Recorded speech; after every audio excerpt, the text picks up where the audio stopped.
The man was falling fast to the ground. Suddenly his stomach transformed into a big bubble. His body bounced back up. He was catapulted into the air. He stretched his arms to grab a streetlight. The next second, his arms pulled his body to the streetlight.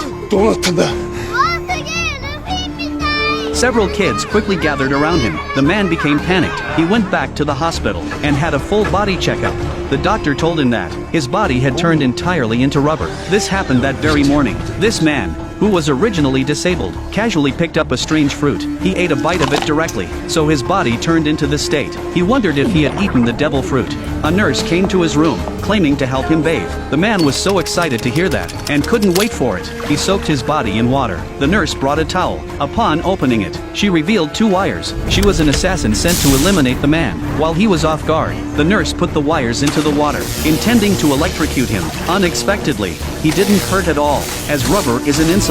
The nurse was greatly surprised. She decisively threw down the wires and ran away. The man watched her leave, and immediately stretched his arm to grab her neck. With a forceful pull, he easily brought her back. The nurse screamed, looking at him as if he were a monster. The man asked who had sent her. The nurse said it was his brother in the gang. Now the brother had taken the man's position, and became the gang's second-in-command. He suddenly recalled the day he was injured. Someone had shot him unexpectedly. Perhaps this was his brother's doing. At the hospital, One Piece was playing on the TV. Suddenly, Luffy came through the TV, and jumped into the room.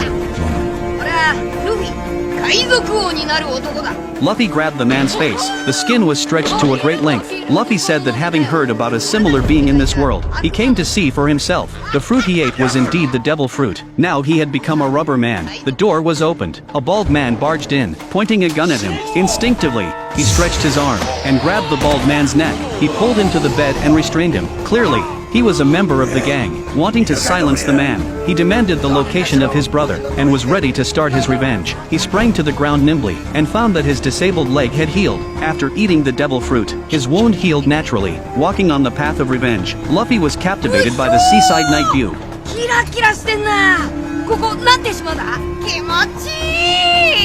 The man remembered standing here with his brother 20 years ago. They had sworn to become the king of this city. Now his brother had done wrong, and could no longer return. Luffy, however, stated he would always believe in his fellows.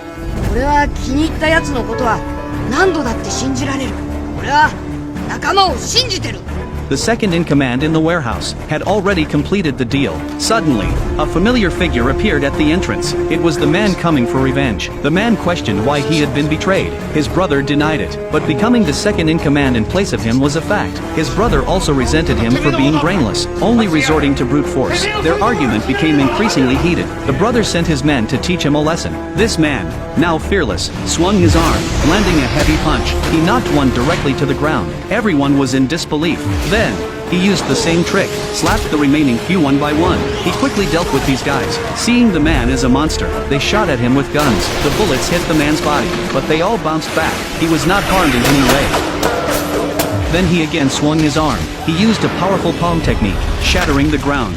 In a few moves, he had taken care of all these guys. His brother, terrified, collapsed to the ground, seemingly resigned to his fate. The man grabbed him, ready for the final act of revenge. He clenched his fist, about to smash it down. However, he found himself unable to strike his brother.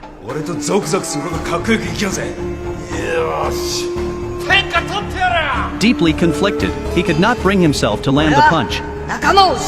He lowered his fist. His brother called out the man's nickname too. Suddenly, footsteps approached from afar. It turned out to be the gang leader, facing the unarmed two. The boss no longer hid the truth. He admitted that he was the bad one, who had shot the man that day. Because the man's achievements overshadowed him, he had long wanted to get rid of him, and the brother was unaware of this. Seeing that the two had now made up, the boss decided to eliminate them both. He took out a lighter, intending to ignite the bomb in his hand.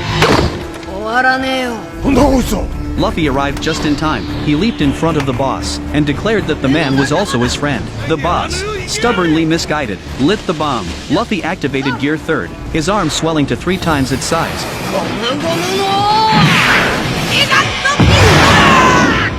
Just as the leader was about to throw the bomb, a huge fist came hurtling towards him. Struck by Luffy's fist, the boss was sent flying. The bomb was about to explode. These remaining few ran for their lives. The man shielded his brother, protecting his body.